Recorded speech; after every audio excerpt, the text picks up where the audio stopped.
Hello everyone and welcome to my YouTube channel called Living in Hayward, Wisconsin, where we talk about all things real estate related and also just about living in Hayward. I'm Audrey Miller. I'm the broker owner of Northwest Wisconsin Realty Team located right on Main Street in Hayward. I am a lakefront and listing specialist, so if you're looking to buy or sell, I would be happy to help you with that. And I try to bring information to you that's helpful, whether about real estate, the market conditions, what average prices are, all of that, and also information just about Hayward. So if you check out my channel, you'll find videos about supper clubs, about old fashions, about the different lakes in the area, all the quintessential Northwood things. I have an interview with somebody who skied the Berkey over 30 times. So yeah, just lots of interesting things to check out. I'd love if you would subscribe, share, comment on my channel. Always love to hear from viewers, whether you have something I can improve upon, something you'd like me to talk about. Anyway, all of that. This feels to me like an interactive community, and I've gotten to meet a number of my viewers throughout this summer and last summer. I've received phone calls, emails, texts from different viewers. I've been able to help some of you either find property to buy or helped you to sell your property, and I absolutely love that. So anytime, even if you just want to pick my brain about things in the Hayward area, reach out. But yes, I'd be happy to be a resource. But I'm a full-time real estate agent, so that's largely what I do with my days. So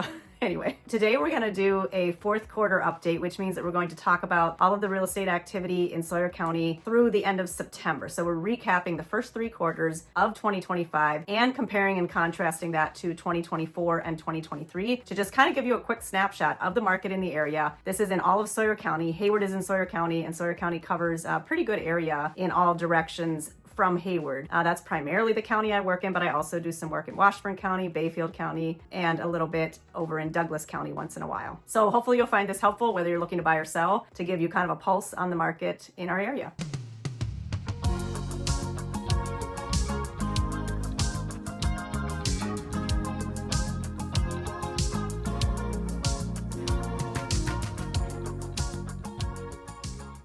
So let's dive into the data here. You'll learn from watching my channel that I can be a bit of a nerd or a geek when it comes to all of the real estate data. I feel like it is super helpful to know these things when making decisions about pricing your home to sell it especially. And whether you say data or data, tomato, tomato, don't get mad.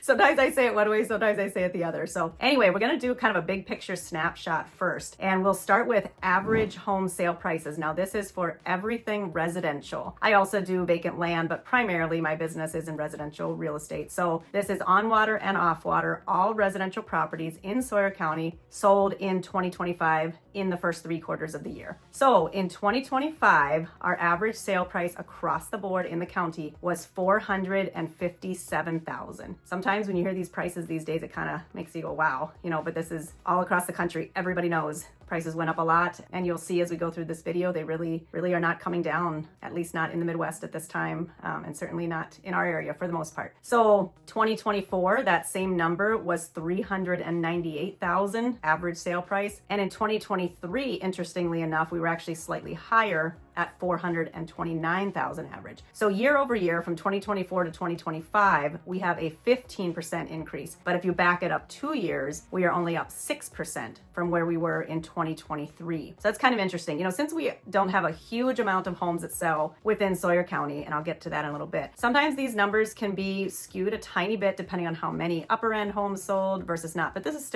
are averages. So I feel like they are worth a lot to take into consideration. So the trajectory over the last 2 years combined is a 6% increase overall. But I'm going to break that down a little more later into some kind of things that might be interesting, different segments of the market and how those are reacting from 2023 until now. And then days on market. This has been relatively steady, but we have ticked up just a few days on market. So this year we were 100 days on market average year to date. Last year in 2024, that number was 92 days. The year before that in 2023, it was 93 days. So we're literally within a week, all the last 3 years of days on market. And again, I've said this before in my videos, that counts from the time you go live with your listing until you close. Average, it takes probably about 45 days for closing. So that means that on average, it is taking about 45 days, 50 days for a property to go under contract on average. So we're, now when I put properties on the market, some things still are selling in the first weekend or the first week, but more than likely it might be a week or two. I don't get too alarmed or start talking about price reductions till we're probably at the 3 to 4 week mark.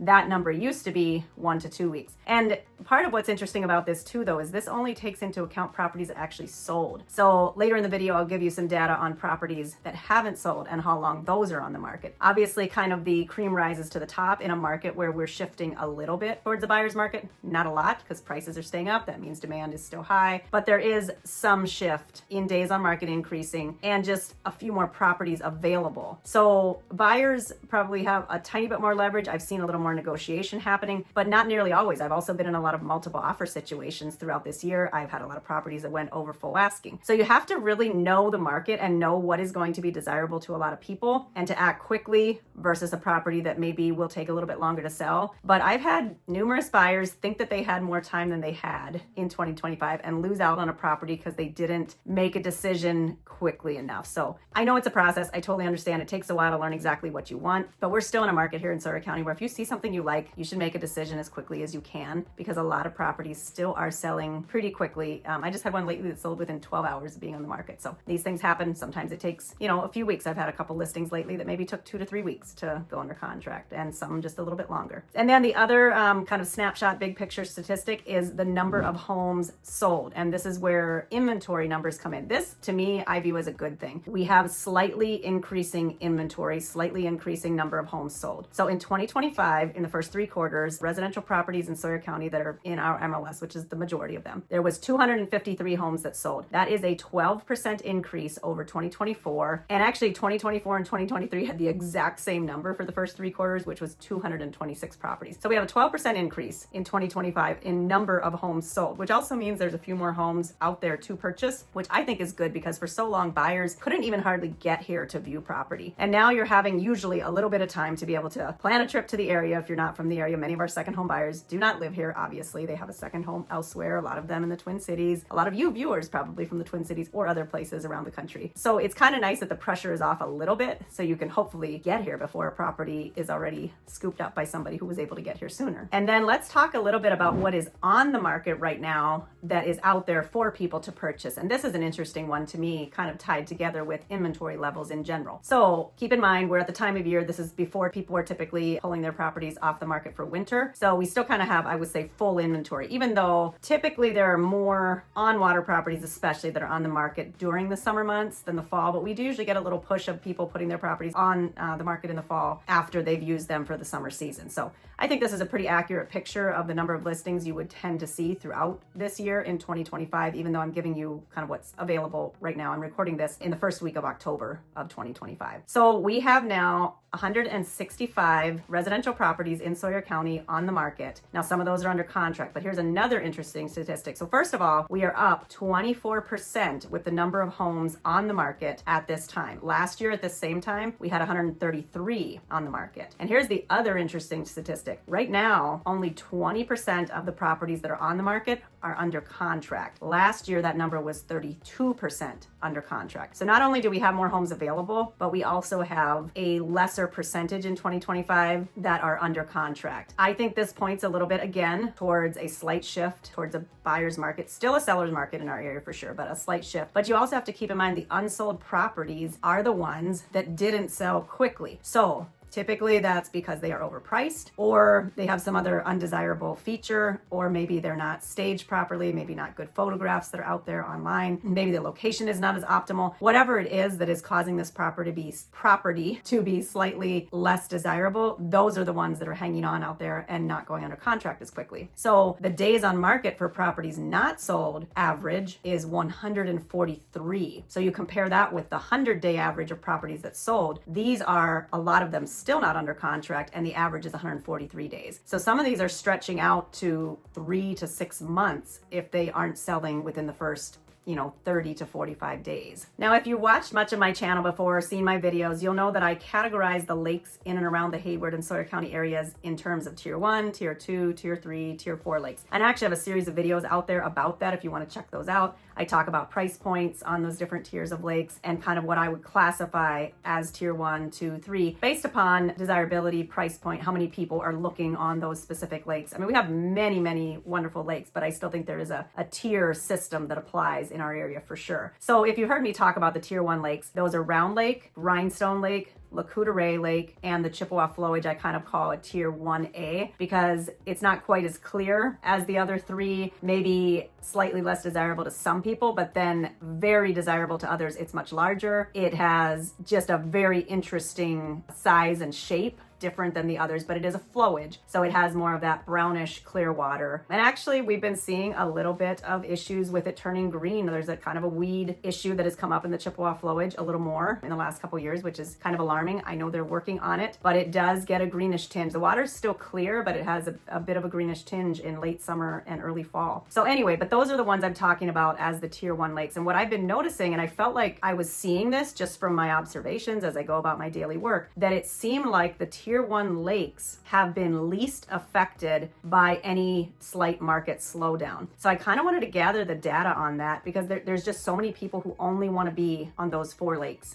in Sawyer County. And there are many, many other wonderful lakes in the tier 2, tier 3, even the tier 4 category. And it's all relative to price point and what you're looking for. But I think the size and full recreational dynamics of those lakes and water clarity, especially in the first 3 I mentioned, are what make them and continue to make them the most desirable lakes. So I did a little digging into this, and I think you might be interested to hear what I found in terms of price points. So on the tier 1 lakes in 2025 versus 2024, we actually had a 20% price increase year over year, which is huge. So in a market where you could say that we are kind of static or steady, could say that it's becoming maybe slightly more a buyer's market by a little bit. Again, don't get me wrong. I would still consider it a seller's market. We don't have a balanced inventory and we still have more buyers than sellers. But in a market that is shifting a little bit towards buyers, we have had a 20% increase in price on the tier 1 lakes. So we went from an average of $692,000 sale price in 2024 on these 4 lakes to $860,000 in 2025. We also had a few more homes that sold. There were 43 in 2025 versus 37 in 2024. And the other thing to take note of is that the upper end price point has really been pushed upward. So in 2024, there were 10 properties that sold over $1 million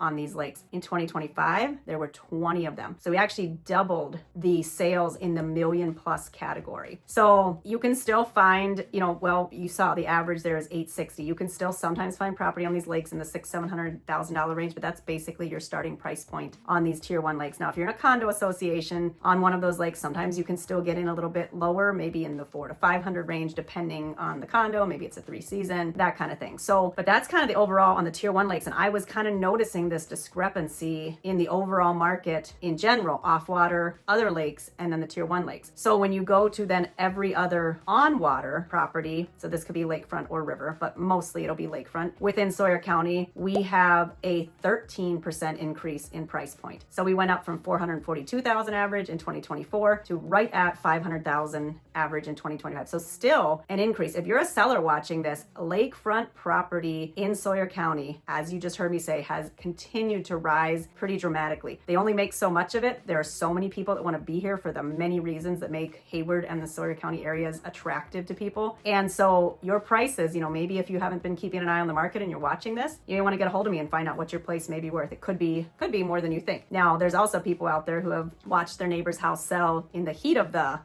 real estate in 2021 when everything was flying off the shelves, and they are still thinking like, oh, I can get that kind of a sale. You have to be appropriate with your pricing. I cannot preach this enough. It's one of the biggest skills that an agent can bring to the table. Not because we want to price low, not because we want a quick sale, but because we know through experience that pricing appropriately is the way you're going to get the most money and sell in the shortest amount of time all at once. When you miss that initial window of time where buyers are like, oh, there's a new listing, I want to get out there and see it, and you have the chance for multiple offers and you have the opportunity to go over full asking if you are priced appropriately. When you miss that window, I cannot tell you the domino effect in the long run of where you're going to end up with a price point of your property. And I've seen this tested out many, many times over the years with sellers who just refuse to kind of look at comps objectively or that kind of thing, and then their properties have sat on the market. They've had to lower and lower. So not that it's an exact science, but this is always, to me, one of the biggest things that I can offer you when you're listing is to help you with that process because of my in-depth knowledge of the area and the real estate market here. So you're sitting on something very valuable if you own lakefront property in the area, but also there's always reasons people have to sell or buy. So happy to help you with whichever you are looking to do. And I had one of my YouTube viewers walk into my office, he and his wife, 2-3 weeks ago, and I actually really loved meeting them. They had watched my supper club video and they were visiting the area and planning to go see some of the supper clubs, have dinner, and it was super super good to meet them. But he asked me, kind of what's the starting price point for getting on a lake around here? And I started explaining to him the different sizes of lakes, price points, all of that. And I said, you've got to be in the 400 to 500 range for anything of any size, especially if you want to do year round. If you want a condo or open to a condo cabin, you could get in for a little bit less, maybe in the 350 to 400. But I think you should plan on starting price point somewhere in that 450 to 500. And he was shocked. He's like, just for a cabin on a little,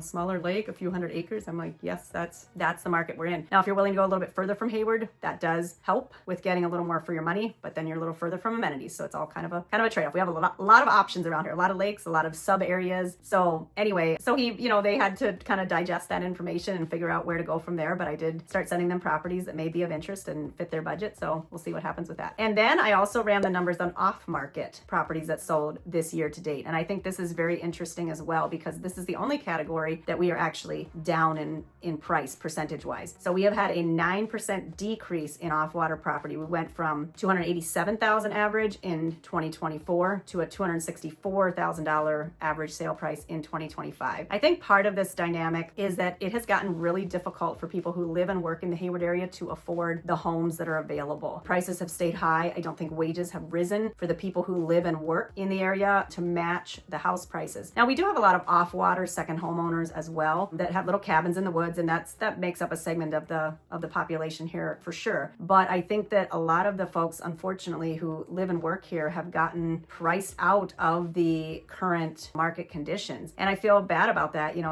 It's tough to live and work here. We have such a second home population, which we're all thankful for, but that has kept prices higher for the working class people who are around Hayward and live here. But nevertheless, we are down 9% off water. So all of those things together make up the average change in price, but I thought it was very interesting to break down those different segments and categories by price point. So anyway, that's everything for today. There's your fourth quarter update for everything that sold through the end of the third quarter in Sawyer County. I hope you found this helpful in some way. I think it's nice to do these quarterly updates, just people who are watching the market, trying to decide if now is the time to buy or sell. I think even now you're going to say, I wish I would have bought Lakefront in 2025 or in 2024 or in 2026, because it just continues to rise and has for a long time. So anyway, I think always a good investment to buy property, but especially lakefront property in our area. So hope you enjoyed this. Hope you found it helpful, and I will look forward to hearing from you. Again, I'm Audrey Miller. Feel free to call, text, email me anytime. Subscribe, like, share my channel, comment if you have something, maybe an experience that you've seen, over the year, or your thoughts, predictions, whatever you'd like.